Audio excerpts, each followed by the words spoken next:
Filter bubbles. I believe they're the cause of so many problems and so much suffering on our planet. But I'm not referring to the digital ones, that are all over the media these days. You've heard about it, Google, Facebook, pre-filtering the material we see when we search things or in our timelines, and therefore only making us see what we already know and not showing us the other perspectives, and therefore making our worldview narrower and narrower. That is, in fact, a problem, but that's not what I'm referring to. I'm referring to the biggest filter bubble machine of all times, to the computer between our ears, right? Our beautiful brain, only showing us what we want to see, therefore making our perspective narrower and narrower and not showing us the other perspectives on things, right? And the idea itself is ancient, right? While we're studying sociology and philosophy, I read in ancient Greece, you find ideas about it from contemporary sociologists and philosophers, beautiful TED Talks from psychologists and brain scientists. But what we didn't talk about at the university are the profound consequences this can have for our life if we truly accept the idea that we're just observing the world through our filter bubbles. I would believe it dramatically changes the way we think, feel, and act, the way we treat ourselves, the way we treat other people, and the way we treat this planet. So basically everything, right? So that's why I find it so important to talk about it, but not only talk about it, but create experiences with you together so that everybody can see it and feel it for themselves. Because we've been talking about it for thousands of years now, I think it's better to feel it. Quite ambitious target. I have 3 experiments today, and you take out of those experiences whatever feels right for you. And the first one is very, very difficult, so you need to pay close attention. It's a highly scientific experiment. Please fold your arms with me, would you? It's basically a self-hug, right? It feels good, and if you look down, who has, like me, the right hand lying on top? Would you show who has the right hand lying on top? Yeah, who has the left hand lying on top? And then there's some people in between. We talk in the breaks. It's something really severe, right? Now please fold your arms the other way around, that the other hand is lying on top. Can we have some music so we see the people doing the robot dance, like trying to... And even if you manage to fold your arms the other way around, it feels wrong. It feels so weird, right? Even for me, I've done this thousands of times now, but my whole body is twisting to these beautiful people over there. It's like, who would have known that there's a wrong way to fold your arms before? Who would have known that you're a right or left folder before? Anyone? Yeah, some people, right? It just randomly, subconsciously emerged throughout your lives. It has nothing to do with whether you're right or left-handed. You just started folding your arms in a certain way and just stuck with it, right? And this is not only true about the way we fold our arms. It seems like up to 40% of what we do each day is based on automated patterns in our brains. The way we raise our kids, the way we lead relationships, the way we do our meetings, when we eat, what we eat, when we get up, I could fill 18 minutes just talking about the things that we do automatically, basically. And it makes a lot of sense, right? Because it saves a lot of energy for our brain, it consumes a lot of energy. And also it gives us structure, security. We wouldn't even make it out of the door in the morning, right? If we would rethink each and every step, like what we eat, what we do, we wouldn't be able to drive a car. And also if you look at evolutionary, like back in the Stone Age days, when there was a stimulus, you better have an immediate response, right? Rustle in the bush, you run, right? It could be a tiger, a saber-toothed tiger, anything else threatening, you better run. The people that were quick to judge survived. Those people that were a little bit more curious, these kind here, like open, thinking outside the bubble, sooner or later they died, right? Because sooner or later it's gonna be a fucking tiger. So we are the children of the people that were quick to judge. So it's in our nature, it's in our DNA. The other people, they didn't have time to multiply their genes that much, although they would have liked maybe, you don't know. So the way we act, the way we behave is strongly biased and governed by patterns, by bubbles. But how about the way we see reality? How about the way we think? How about our perception? How about the perception of colors at least, right? We have some objectivity in that. Let's do a second experiment. And my first question is, who's familiar with that dress? Let's see. Yeah, some already like, oh no. It's about, I think, a third or half. Yeah. Good for you not raising your hands, by the way. It just means you haven't spent that much time on social media in the year 2015. So you have a life. Congratulations. Like, very good. Because in the year 2015, a picture Cecilia Bleasdale took with her cell phone went online mostly through BuzzFeed, and the internet was doing a headstand under the hashtag Dressgate. And the following question that I also want to ask you, which two colors does this dress have? Gold and white and black and blue? Yeah, that's what I expected. We have a problem here. I think let's have a little poll. So who believes it's white and gold? Can you raise your hand? Yeah, okay. Who believes it's black and blue? Keep your hands raised. Now everybody who said white and gold, look around. Those people, it's not like petrol or turquoise. It's black and blue and white and gold. I mean, give me a break.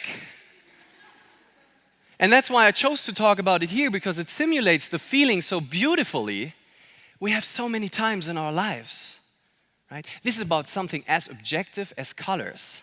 Let's not start talking politics in here, how to raise your kids, to give them a vegan diet or not. This thing would explode. The roof wouldn't hold us, right? And my 18 minutes will be gone. We're discussing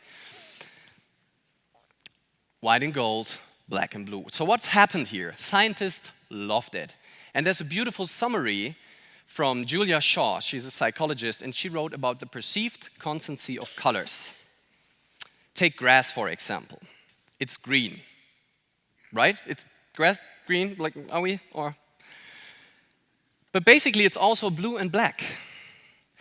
Because when the light changes throughout the day, like in the evening, the light the grass reflects also changes. If you measure it objectively, it reflects the wavelength in a different way. So if you measure it objectively in the evening, it's blue. Hate to break it to you, sorry. And then at the evening, or at night, it's black like everything else, right? If it doesn't reflect any light, it's black, right? Things don't have a color, we perceive a color. But our brain wants things to be easy.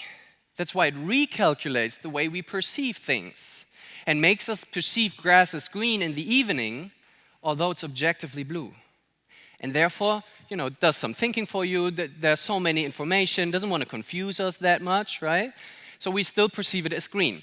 What's going on here is some of you subconsciously assume a bad lighting in that picture based on the experiences you've made in your life with lightings and colors. And you cannot change that. Some of you don't assume a bad lighting subconsciously in that picture, and therefore your brain doesn't do any rewiring or rethinking. Right? So there's no right and wrong, because we can't know how the lighting in that picture is. But our brain, some of you, and that's the beauty of this picture, come up with a different view on the world based on the experiences you've made. What if that was true for all parts of life? You don't see the world as it is. You see the world as you are, based on the experiences you've made in your life so far. Right? Brain scientist Anil Seth, he put quite some studies in the way we perceive the world, and then he put it beautifully in a summary. He said, we're all hallucinating all the time.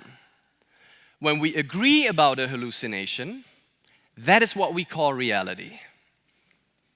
And that is what we call a bubble, right? If we find enough people that randomly made the same experiences that we made, we say we found reality. We go on the street and say, we now know it's black and blue, right? You form a little team, but only if more people believe it doesn't make it more or less true, right?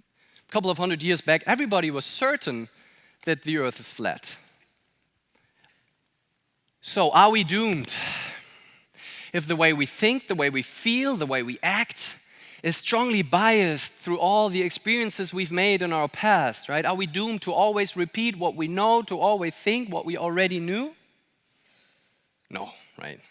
I wouldn't be standing here singing the doomsday message, just, okay, this is it, you're all doomed, goodbye. No. So, brain scientists found that we can rewire everything, and I guess you made that experience. You can learn up until the very day you die, you can learn new languages, you can change your behavior, you can change your worldview. Hopefully you go out of this room in this afternoon with some fresh new ideas, and it's called neuroplasticity, right? Some of you might have heard about it. So we can change our bubbles, we can learn new tricks, we can learn different stuff. But what is even more beautiful, I think, we can get into a state that is outside of all bubbles, that is beyond all bubbles. And it seems like brain scientists found that state too, found the different patterns that are active in our brain, the different regions when we're in that state. And they call it the direct experience network, when we're just there, present, focused in the moment, observing the beauty of reality. Without that monkey in our head that tells us how things should be different, that monkey bubble. Everybody knows that, and scientists call that the default mode network, right? All the stories that we tell ourselves, and it's easy to feel. Like if I just stop talking for 5 seconds, it should go on, right? You have some thoughts, will he keep on talking? What's gonna happen now? All these thoughts come up, right? So in my last experiment, I wanna test, or perhaps we can even experience together what the difference between the default mode network is and between that DEN, the beauty beyond the bubble, right? Inside this bubble. But there's another thing about this third experiment. I wanted to take something that is a little bit out of the usual, a little bit out of the bubble, a little bit that goes tingling, you heard it before, that might be a little bit uncomfortable for some people here. But not just for out of the sake of it, but as another scientific experiment, because you can now observe what your brain, what your DMN, what your monkey in your head is telling you already right now when I say we're going to do something rather unusual, right? Maybe you get some sweaty palms, you're like, oh no, what's going to happen? Oh no, this is going to be bad. I knew it before, why did I come? And why did I sit here? And usually the people in the first rows die first, right? So no, oh my God, right? So observe that, stay with it, and perhaps try to leave your comfort zone just a little bit and see what happens if you allow yourself to leave those patterns. What we're going to do is called Gibberish Meditation. In the first part, it's quite simple, and you decide how far you want to leave your bubble.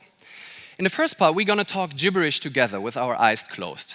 Right? Gibberish goes somewhat like blah, blah, blah, blah, blah, blah, blah, blah, blah, right? Just speak a language you don't understand and other people also. Just every noise you make is right. And if you have the feeling that you don't hear yourself properly anymore because the people left and right of you are talking too loud, feel free to, speak up. Like you can scream in gibberish, that's okay. Right? And then after just, half a minute, I'm going to shout, stop, I hope I will be heard. Otherwise, we just do this for hours. That's fine, too. As I've never heard anyone. And then we all shut up, and this is very important. As soon as you realize, stop. And then with your eyes still closed, just take a few deep breaths and observe your breath. Okay, is everything clear what we're going to do? Very important? Okay, so we're going to start together. I count down, then you close your eyes, start talking gibberish. Feel free to leave the bubble. Let's see how this thing sounds here. Okay, 3, 2, 1. Stop!